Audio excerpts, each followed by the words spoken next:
تین چور اور تین قبروں کی کہانی، پہلا حصہ۔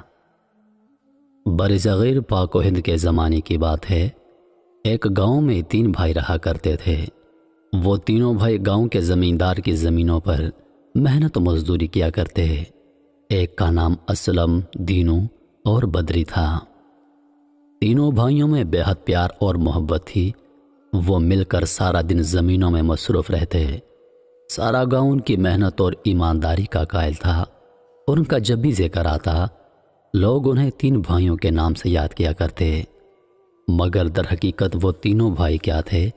کہیں کہیں کے بھولے بھٹکے مسافر، اور کئی سالوں سے ایک ساتھ مل کر ایک ہی جگہ پر کام کر رہے تھے۔ وہ تینوں ایک ایک کر کے ایک دوسرے سے ملے۔ ان کے خاندان کہاں تھے، وہ کہاں کہاں کے رہنے والے تھے، ان کے باپ دادا، ابا و اجداد، حتیٰ کہ بیوی بچوں تک کی کسی کو کوئی خبر نہ تھی۔ لیکن وہ اتنے طویل عرصے سے ایک ساتھ رہ رہے تھے۔ گاؤں کی نئی نسل تو اس بات سے بالکل ناواقف تھی کہ یہ سگے بھائی ہیں یا نہیں۔ اسلم، دینی اور بدری سارا دن کام کرتے، ان کا کہیں کوئی ٹھکانہ نہ تھا، لہٰذا انہوں نے ان زمینوں کے عین بیچوں بیچ تین جھونپڑیاں بنا رکھی تھیں۔ تینوں کام کاج سے فارغ ہو کر اپنی اپنی جھونپڑی کے سامنے ایک ایک چارپائی ڈال لیتے اور بیٹھ جاتے۔ سردی ہوتی تو لکڑیاں جلا کر سینک لیتے۔ کام کے بعد ساری شام ان کے آپس میں باتیں کرتے گزر جاتی، اور نیند آنے پر وہیں سو جایا کرتے۔ زمیندار ان تینوں کے کاموں سے خوش تھا، اور ساتھ ہی ساتھ اس کو یہ بھی تسلی تھی کہ وہ اس کی فصلوں کا رات بھر میں پہرا دیتے ہیں۔ اسلم، دینو اور بدری کو جتنا عرصہ ایک دوسرے کے ساتھ رہتے ہو گیا تھا، اب وہ ایک دوسرے سے بخوبی واقف تھے۔ ساتھ ساتھ اس بات سے بھی کہ ایک دوسرے سے ملنے سے پہلے وہ تینوں منجھے ہوئے چور تھے، لیکن اس بات کا کھل کر کبھی انہوں نے ایک دوسرے سے اظہار نہیں کیا تھا۔ مگر گاؤں کے کسی اور فرد کو اس بات کی کانوں کان کوئی خبر نہ تھی۔ یوں ہی دن گزر رہے تھے۔ ایک شام وہ تینوں اپنے اپنے کاموں سے فارغ ہو گئے، اور اپنی اپنی جھونپڑیوں کے سامنے اپنی چارپائیوں پر بیٹھے تو نہ جانے کیوں بدری کے دل میں ایک بات کا خیال آیا، اور اس نے کہہ دیا، بھائیو، ہم تینوں سگے بھائیوں سے بڑھ کر ایک دوسرے کے جان نثار ہیں۔ اب تو ایک دوسرے کو اچھی طرح جانتے ہیں، اور یہ بھی جانتے ہیں کہ ہمارا نام پولیس تھانوں میں اول درجے پر چوروں کے فہرست میں رہ چکا ہے۔ لیکن اب چونکہ ہم اپنا ایک ایک نوالا اپنی محنت اور مزدوری کے عوض کھاتے ہیں، تو مجھے یہ جاننے میں نہ جانے کیوں دلچسپی ہوتی ہے کہ کیا وجہ ہوئی کہ میری طرح آپ دونوں نے بھی چوری کرنے سے سچی توبہ کر لی۔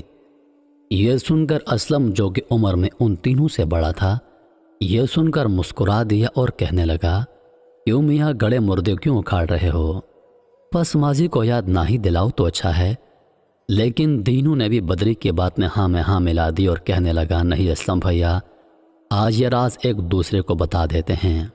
تینوں نے ایک دوسرے کو رضامندی دی۔ اس کے بعد وہاں چند لمحوں کے لیے خاموشی چھا گئی۔ ڈھلتی شام کا پہرا انہیں سالوں پہلے گزرا ماضی کی تلخ یادوں میں گھسیٹ کر لے گیا۔ اسلم گہری سوچ میں ڈوب گیا۔ کچھ دیر خاموشی کے بعد اس نے سناٹا توڑا اور گویا ہوا، بھائیوں، میں اپنی جوانی میں ایک چاقو چوبند اور پھرتیلا چور تھا۔ کیسا بھی تالا ہوتا، میرے لیے اسے کھولنا بس ایک سیکنڈ کا کام تھا۔ بس ایک دن میں نے ایک ایسی چوری کی جس نے ساری زندگی کے لیے میری دنیا ہی بدل دی۔ پھر چند لمحے کے لیے اسلم خاموش ہو گیا۔ ٹھنڈی سانس لیتے ہوئے اس نے اپنی بات شروع کی، بہت پہلے ہمارے گاؤں کے قریبی گاؤں میں ایک رئیس خاتون رہا کرتی تھی۔ لوگ انہیں امی جان کہہ کر پکارا کرتے۔ نہایت سلیقہ مند اور باوقار شخصیت کی مالک تھیں۔ اصولوں کی ایسی پکی کہ ان کی مثال نہیں ملتی، اور رئیس اتنی کہ جیسے وہ کسی ملک کی ملکہ ہو۔ کوئی کہتا تھا کہ اس کے بیٹے امریکہ میں ہیں اور وہاں پر دولت کما رہے ہیں۔ کوئی کہتا ان کی تو لاٹری لگی ہے جو یہ دیکھتے ہی دیکھتے نوٹوں میں کھیلنے لگی ہے۔ لیکن پہلی بات میں زیادہ توازن نظر آتا تھا کہ اس کے بیٹے امریکہ میں ہیں۔ وہ اپنے گھر میں اکیلی رہا کرتی تھی۔ اس کے علاوہ نوکروں کی ایک بڑی فوج تھی جو اس کے ہر کام کا خیال تو رکھتے مگر اس کے ساتھ اس کا کوئی اور اپنا نہ تھا۔ یہ سن کر تو مجھے میرا کام اور بھی آسان لگنے لگا۔ مزید یہ کہ کوئی بھی سوالی ان کے دروازے سے خالی ہاتھ نہ آتا۔ کسی کی شادی ہوتی یا غم، وہ ہر طرح سے لوگوں کی مدد کیا کرتی۔ اس کی اس سنی سنائی شہرت نے میرے دل میں اس کی طرف کشش پیدا کر دی، اور میں ہر وقت اس خاتون کے گھر کا سارا مال لوٹنے کا سوچتا رہا۔ پھر میں نے اس کی تحقیق کا سوچا، اور تحقیق کے غرض سے میں نے اس کی حویلی پر جا کر اس سے وہاں پر کام مانگا۔ اس نے مجھے کام پر رکھ لیا۔ میں نے 4 ماہ تک اس کی حویلی میں کام کیا۔ البتہ میں نے جتنا بھی عرصہ وہاں قیام کیا، اس نے مجھ سے 1 پیسے کی بدگمانی نہیں کی۔ جس دن میں نے کام چھوڑا، اس نے میرے ایک ایک دن کا حساب کر کے میری اجرت میرے ہاتھ پر رکھی، اور میرے اتنا عرصہ کام کرنے کے لیے بے حد مشکور ہوئی۔ میرا کام ہو چکا تھا۔ ان 4 مہینوں میں میں نے اس کی حویلی کا چپا چپا دیکھ لیا تھا، اور میں جان چکا تھا کہ اس کے گھر میں ایک کمرہ ایسا ہے جہاں اس کے علاوہ کوئی نہیں جا سکتا۔ مجھے یقین تھا کہ اس کا سارا مال وہیں پر موجود ہے۔ بس میں کام چھوڑ کر اپنے گاؤں واپس چلا آیا کہ اسے مکمل یقین ہو جائے کہ میں جا چکا ہوں۔ اپنے گاؤں واپس آ جانے کے بعد میں 6 ماہ تک کشمکش میں مبتلا رہنے کے بعد ایک دن اس کے گھر کا صفایا کرنے کی نیت سے اس کے گاؤں کی جانب روانہ ہو گیا۔ سردیوں کی راتیں چونکہ لمبی ہوتی ہیں، لہٰذا میں نے دسمبر کے آخری عشرے کا انتخاب کر رکھا تھا۔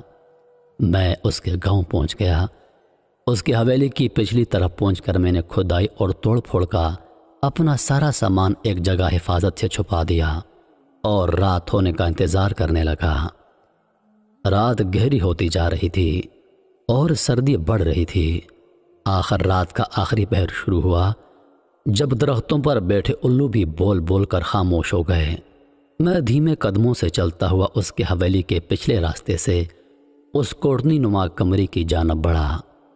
کمرے کے دروازے پر پہنچ کر دیکھا تو اس پر شاید مصریوں کے زمانے کا بوسیدہ سا تالا لگا ہوا تھا، جو کہ میری کلہاڑی کے ایک ہی وار سے ٹوٹ گیا۔ میرے ہتھیار بھی میری طرح بے حد ہوشیار تھے۔ ان کے کسی بھی وار سے بس ہلکا سا شور ہوتا، جو کہ شاید اگر وہاں میرے ساتھ کوئی کھڑا ہوتا تو ہی سن پاتا۔ تالا توڑ کر میں کمرے میں داخل ہو گیا۔ کمرے میں بے حد اندھیرا تھا۔ میں نے ماچس جلا کر روشنی کی۔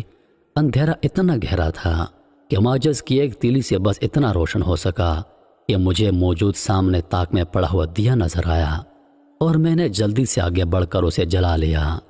جیسے ہی کمرے میں روشنی ہوئی، میری آنکھیں پھٹی کی پھٹی رہ گئیں۔ کمرے میں ہر طرف صندوق ہی صندوق تھے۔ مجھے یوں لگا جیسے مجھے قارون کا چھپا ہوا خزانہ مل گیا ہو۔ ایک کونے میں مجھے ایک بہت بڑا صندوق نظر آیا، جسے دیکھ کر میں نے سوچا کہ صبح تو ہونے کو ہے، کیوں نہ سب سے پہلے بڑے صندوق کو کھول کر اس کا سارا مال لے جاتا ہوں، باقی چھوٹے صندوق بعد میں دیکھے جائیں گے۔ میں نے اس پر رکھے 4 چھوٹے صندوق اتارے، اور اس بڑے صندوق پر لگا ایک بڑا سا تالا توڑ کر میں نے جلدی سے اسے کھولا۔ اسے کھولتے ہی میری ساری امید ٹوٹ گئی۔ اس میں صدیوں پرانے پھٹے پرانے کپڑے تھے۔ میں نے کپڑوں کو ٹٹولنا شروع کر دیا۔ وہ بچوں کے کپڑے تھے، جن پر شاید پرچیاں لگی تھیں اور ان پر نام اور عمریں لکھی تھیں۔ روشنی زیادہ نہیں تھی، اس لیے میں واضح طور پر نہ پڑھ سکا۔ مجھے اس بڑھیا پر سخت غصہ آ رہا تھا۔ میں نے سارے صندوق کا نقشہ بگاڑ دیا، لیکن مجھے کچھ نہ ملا۔ اس کے بعد دوسرا کھولا، تیسرا، اور یوں ہی جلدی جلدی میں نے سارے صندوق کھول ڈالے، پر مجھے کچھ نہ ملا۔ لیکن 7ویں صندوق میں سے مجھے ایک چھوٹی سی چمکدار ڈبیا ملی۔ ساتھ ہی میرے کان میں دور کہیں سے مرغے کی پہلی بانگ کی آواز سنائی دی، جسے سن کر مجھے اندازہ ہو گیا کہ صبح ہونے کو ہے۔ میں وہ ڈبیا اپنے ساتھ لے کر وہاں سے بھاگ نکلا۔ میرا خیال تھا کہ اس میں ضرور ہیرے جواہرات ہوں گے۔ جب میں نے گھر آ کر وہ ڈبیا کھولی تو مجھے ایک اور دھچکا لگا۔